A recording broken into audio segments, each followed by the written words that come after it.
Saudi अरब जितनी तेज़ी से अपने इंफ्रास्ट्रक्चर को बेहतर बना रहा है, उसके बाद लोगों में वहाँ जाकर बसने की ख्वाहिश ज़्यादा हो रही है। सऊदी अरब की हुकूमत पूरी दुनिया को ये पैगाम पहुँचाना चाहती है कि वो भी एक मॉडर्न और सहूलियात से लेस मुल्क है, और यही वजह है कि सऊदी अरब की हुकूमत ने गैर मुल्की शहरियों को मुल्क में जायदाद खरीदने की इजाज़त देने का फैसला किया है, जिसका निफाज जनवरी 2026 से होगा। हर इस तरह के फैसले के सामने आते ही लोगों के जहन में सवालात आते हैं कि क्या सऊदी अरब में पहले इस तरह की इजाज़त नहीं थी? अगर हाँ, तो नए फैसले में नया क्या है? इससे सऊदी अरब को क्या फ़ायदा होगा? सऊदी मईशत पर इसका क्या असर होगा? और हाँ, सबसे बड़ा और अहम सवाल कि सऊदी अरब में रिहाइश की जगह खरीदने या सरमायाकारी करने के लिए आपका मिनिमम बैंक बैलेंस कितना होना चाहिए? इन्हीं चंद सवालों के जवाब आज की BBC रीड्स में। मैं हूँ खदीजा आरिफ। आप सुन रहे हैं BBC रीड्स। BBC अरबी के मुताबिक ये फैसला 8 जुलाई 2025 को सऊदी वली अहद मोहम्मद बिन सलमान की सदारत में होने वाले काबीना के इजलास में लिया गया। सऊदी अरब इससे कबल भी गैर मुल्कियों को मुल्क में प्रॉपर्टी खरीदने की इजाज़त दे चुका है, लेकिन नए कानून के तहत लोगों को नई सहूलियात दी जाएंगी। ताहम इस बार भी सऊदी हुकूमत ने इस मामले में कुछ शराइत रखने का फैसला किया है। सऊदी हुकूमत के इस फैसले का मकसद क्या है और इसका सऊदी अरब के रियल एस्टेट के शोबे और माशी हालात पर क्या असर पड़ेगा? इस सवाल का जवाब देते हुए BBC अरबी के एक पॉडकास्ट में मैंने 7 रियल एस्टेट के चीफ एग्जीक्यूटिव ऑफिसर यानी CEO और तामीराती शोबे के माहिर खालिद अल-मोबीद का कहना था कि सऊदी हुकूमत का गैर मुल्कियों की प्रॉपर्टी खरीदने की इजाज़त देने का फैसला सऊदी वली अहद के विजन 2030 का हिस्सा है, जिसका मकसद मुल्क में सरमाया और गैर मुल्की करेंसी लाना है ताकि सऊदी अरब का माशी तौर पर तेल पर इन्हिसार कम हो सके। इस नए फैसले के हवाले से कवायद व ज़वाबित और कानूनी और माली शराइत सऊदी हुकूमत की वेबसाइट पर शेयर की जाएंगी।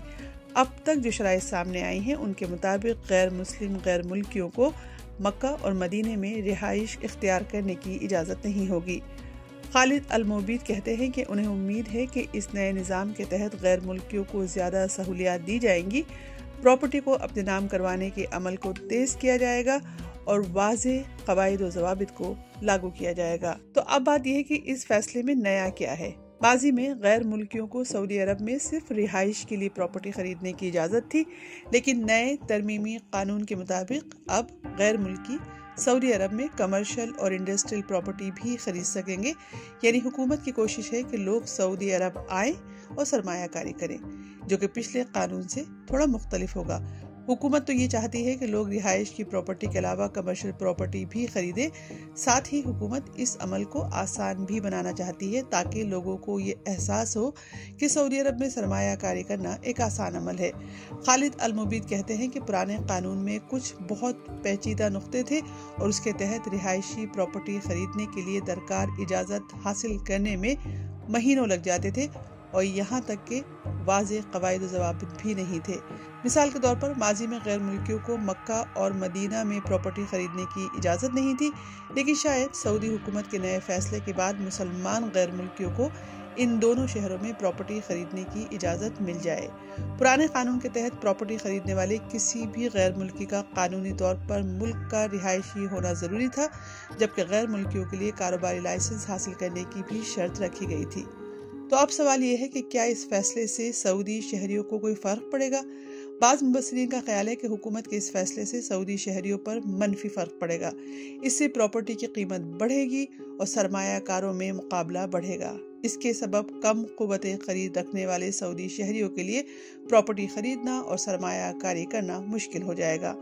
सितंबर 2024 में सऊदी अखबार अकाज़ ने यह खबर शाया की थी कि गुज़िश्ता 5 बरसों में सऊदी अरब में अपार्टमेंट्स के किरायों में मुसलसल इजाफा हो रहा है। अकाज़ ने हुकूमत के आदाद शुमार का हवाला देते हुए कहा था कि अगस्त 2024 में रिहायशी किरायों में 10.7% इजाफा हुआ था।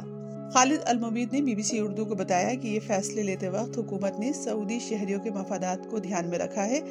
नए निज़ाम के तहत कुछ इलाकों को सिर्फ शहरियों के लिए मुख्तस किया जाएगा। सऊदी प्रेस एजेंसी के मुताबिक वजीर बराए म्यूनिसिपल अमूर माजिद बिन अब्दुल्ला ने भी तस्दीक की है کہ نئے نظام کے تحت سعودی شہریوں کے مفادات کو دھیان میں رکھا جائے گا اور ایک طریقہ کار بنایا جائے گا تاکہ مارکیٹ پہ کنٹرول کو یقینی بنایا جا سکے اور ریئل اسٹیٹ کے شعبے میں توازن برقرار رکھا جا سکے۔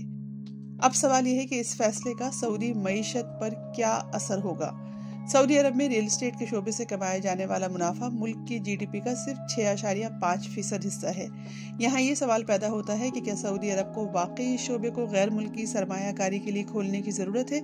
خالد المبید کہتے ہیں کہ ملک اب مزید پرکشش اور تیار ہو گیا ہے اور اب ریئل اسٹیٹ مارکیٹ میں نئے آنے والے سرمایہ کاروں کی ضروریات کو پورا کرنے کی صلاحیت ہے۔ انہوں نے مزید کہا کہ ریئل اسٹیٹ مارکیٹ بالواسطہ طور پر 80 سے زیادہ انڈسٹریوں کو چلاتی ہے اور اس سے لوگوں کو بڑی تعداد میں ملازمتیں ملیں گی۔ خالد المبید کے مطابق اس نئے فیصلے کے بعد تعمیراتی شعبے میں نئی سرمایہ کاری آئے گی اور سعودی عرب کا تیل پر انحصار کم ہوگا۔ یہاں صرف بات ریئل اسٹیٹ پراپرٹی خریدنے کی نہیں ہو رہی بلکہ اس میں فیکٹری کی خریداری کا معاملہ بھی شامل ہے۔ موجودہ شرائط کے مطابق اس وقت سعودی عرب میں رہائش حاصل کرنے کے لیے پراپرٹی خریدنے والے کے پاس کم سے کم 40 لاکھ ریال ہونا لازمی ہے۔ یعنی ہر ملک کی طرح سعودی عرب میں بھی پراپرٹی خریدنے اور سرمایہ کاری کرنے کے لیے آپ کے پاس اچھی خاصی رقم کا ہونا ضروری ہے۔ BBC ریڈز BBC ریڈز کے ذریعے ہماری یہی کوشش ہے کہ BBC اردو کی ویب سائٹ کی وہ سٹوریز جن میں آڈینس کی دلچسپی زیادہ نظر آتی ہے انہیں اور بھی زیادہ لوگوں تک کیوں نہ پہنچایا جائے۔ تو ہم پڑھیں اور آپ سنیے اور اپنے دوستوں اور ساتھیوں کو بھی سنائیے۔